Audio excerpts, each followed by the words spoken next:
शिक्षा के क्षेत्र का एक अग्रणी नाम। पिछले 25 वर्षों से शिक्षा की दुनिया में सेवारत फाल्कन मिशन स्कूल। नमस्कार, व्योम टीवी के पेज पर मैं उमेश श्रीमान आपका पुनः स्वागत करता हूं। एक बहुत बड़ा प्रश्न झारखंड के इर्द गिर्द घूम रहा श्रीमान, जिसका नाम है जयराम महतो को क्या जेड सुरक्षा मिलना चाहिए या जेड प्लस सुरक्षा उन्हें मिलनी चाहिए या नहीं। जब राजनीति में जयराम महतो जी का आगाज हुआ था, उस समय उन्होंने एक शब्द कहा था कि मैं इस तरीके से राजनीति करूंगा जिसमें आम आदमी का भला हो। अब आम आदमी का भला वाला शब्द को आप किस तरीके से आइडेंटिफाई करेंगे, ये आपके हाथ में है श्रीमान। लेकिन अभी एक पत्र लिखा गया, जी हाँ, एक पत्र लिखा गया जिसमें माननीय गृह मंत्री अमित शाह जी से यह अनुरोध किया गया कि जेड प्लस सुरक्षा मिलनी चाहिए जयराम महतो जी को। आखिर जयराम महतो जी को किससे है डर? आखिर जयराम महतो जी के जीवन में क्या आ सकता है तूफान? आखिर जयराम महतो जी को सबसे ज्यादा अपने जीवन में कौन दे सकता है एक बड़ा झटका? ये तमाम ऐसी चीजें हैं जो आप जानना चाहते हैं। मैं उमेश खेल कुर्सी में एक बार फिर से आपका स्वागत करूंगा। स्वागत करने में जो एक प्रश्न अब आपके पास रखूंगा श्रीमान, क्या एक विधायक को इतना जरूर करना चाहिए कि श्रीमान उसे बड़ा सुरक्षा मिल जाए?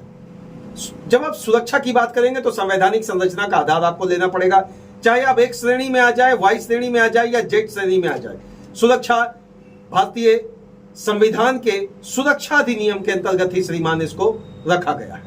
अब प्रश्न उठता है कि अमित शाह जी इस चिट्ठी को किस तरीके से देखेंगे, उसको पढ़ने के बाद कितना संजीदा होंगे, उसको समझने के बाद क्या लगता है राजनीतिक तरीके से उनको जेड प्लस सुरक्षा दे दी जाएगी? क्योंकि श्रीमान एक प्रश्न उठा है, एक प्रश्न इन दिनों उठा है। यह प्रश्न उठा है, आपको याद होगा, बोकारो प्रकरण में। बोकारो प्रकरण में प्रेम कुमार महतो जी की मृत्यु हुई और उनके मृत्यु के बाद बहुत सारे लोगों पर एफआईआर हुआ। इसको लेकर माननीय डुमरी के विधायक ने एक पत्र लिखा है गृह मंत्री को कि श्रीमान झूठा केस में जिन लोगों को फंसाया गया है उससे बीएसएल प्रबंधन के द्वारा जो एफआईआर किया गया है उन लोगों का नाम वापस लिया जाए। बस इतना कहना क्या था। जेएमएम की तरफ से दूसरा आरोप लग रहा, कांग्रेस की तरफ से दूसरा आरोप लग रहा है, अन्य पार्टियों की तरफ से दूसरा आरोप लग रहा है। यूं तो जयराम महतो जी और विवाद दोनों एक साथ चलते रहे हैं। कोई उनको भाजपा का बी टीम कहता है, कोई उनको कांग्रेस का बी टीम कहता है, कोई उनको कहता है जेएमएम के पुराने धुरंधर सिपाही रहे हैं। लेकिन हकीकत तो यही है श्रीमान कि जिस तरीके से अभी वर्तमान में उनकी लोकप्रियता बढ़ी है, अब आप इसको ध्रुवीकरण, संतुष्टिकरण, राजनीतिकरण, एकीकरण या इसको सौंदर्यीकरण का नाम दे दे, मैं तो एक ही नाम दूंगा। युवाओं ने यह ठाना है और झारखंड को बदल के इस बार नया छवि बनाना है। प्रश्न आकर फिर वही टिका है, क्या जेड सुरक्षा मिलना चाहिए या नहीं? अगर जेड सुरक्षा मिलना चाहिए तो इसका आधार क्या है? आखिर किससे डर है?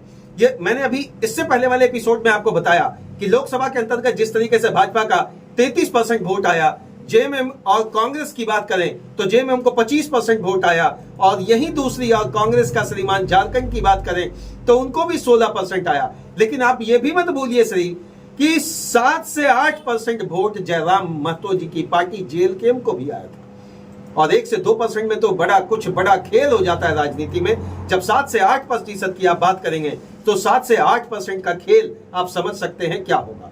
तो एक तरफ आप झारखंड का परिशिष्ट को समझेंगे तो महागठबंधन की यहां सरकार है, और आए दिन चाहे महागठबंधन के जो भी विधायक हो या संसदीय मंत्री हो या कैबिनेट मंत्री हो या केंद्र के जो मंत्री हो, उन पर टोका टिप्पणी ही नहीं बल्कि शाब्दिक बाण, रामबाण के तरीके से जयराम महतो रखते आए हैं।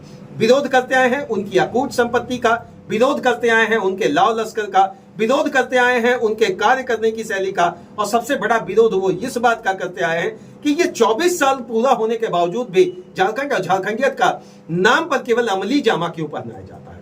क्यों यहाँ की स्थानीय नीति को लेकर परिशिष्ट नहीं किया जाता? क्यों इसका पटाक्षेप नहीं किया जा रहा है? आखिर कहाँ सरकार का मंशा है? जब ऐसे सारे प्रश्नों को रखा जाता है तो पक्ष और विपक्ष दोनों तरफ से जो भी आंसर मिलता है उससे वो संतुष्ट नहीं होते हैं। उनका एक अपना कंपाइलिंग तरीका है, भैया हम विरोध करेंगे, क्योंकि झारखंड और झारखंडियत के नाम पर जिन नेताओं ने आज तक यहाँ रोटी सेका है उनका कहना, मेरा चैनल इसकी पुष्टि नहीं करता, कि जिन लोगों ने, जिन नेताओं ने, जिन समर्थकों ने यहाँ रोटी सेका है उसको वो बाहरी का नाम से अपने राजनीति के शुरुआती दौर में सुशोभित करते आए। वर्तमान अब आप भी विधायक हैं, वर्तमान में आप भी संसदीय दल के अंतर्गत आते हैं, वर्तमान में आप झारखंड के एक न केवल विधायक हैं बल्कि प्रतिष्ठित, माननीय और सर्वमान्य युवा के लोकप्रिय नेता के रूप में आप जाने जा रहे हैं। अब क्या केंद्र सरकार इसको पूरा समझ पाएगी?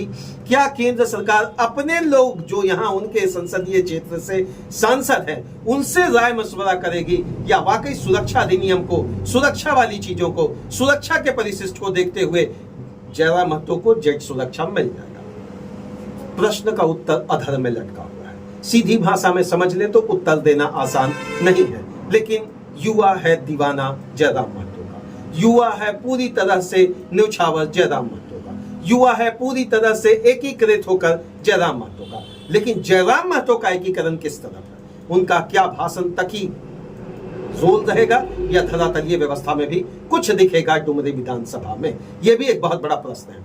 जेट सुरक्षा मिलेगा या नहीं, यह केंद्र के हवाले है। जेट सुरक्षा की श्रेणी में आने का क्या कंपाइलिंग सिस्टम है, यह केंद्र के हवाले है। जेट सुरक्षा के नाम पर जयराम महतो के द्वारा नहीं बल्कि उनके समर्थकों के द्वारा जो चिट्ठी अमित शाह जी तक पहुंचाया गया, इस पर क्या कुछ एक्शन होगा? तब तक के लिए आप सब्र बनाए रखें और व्योम टीवी के पेज को जिन्होंने सब्सक्राइब नहीं किया है, श्रीमान एक निवेदन है जरूर कर लें, ताकि खेल कुर्सी से लेकर श्रीमान राजनीति का गुगली आपके तक पहुंच सके। तब तक के लिए जोहार झारखंड और जय हिंद।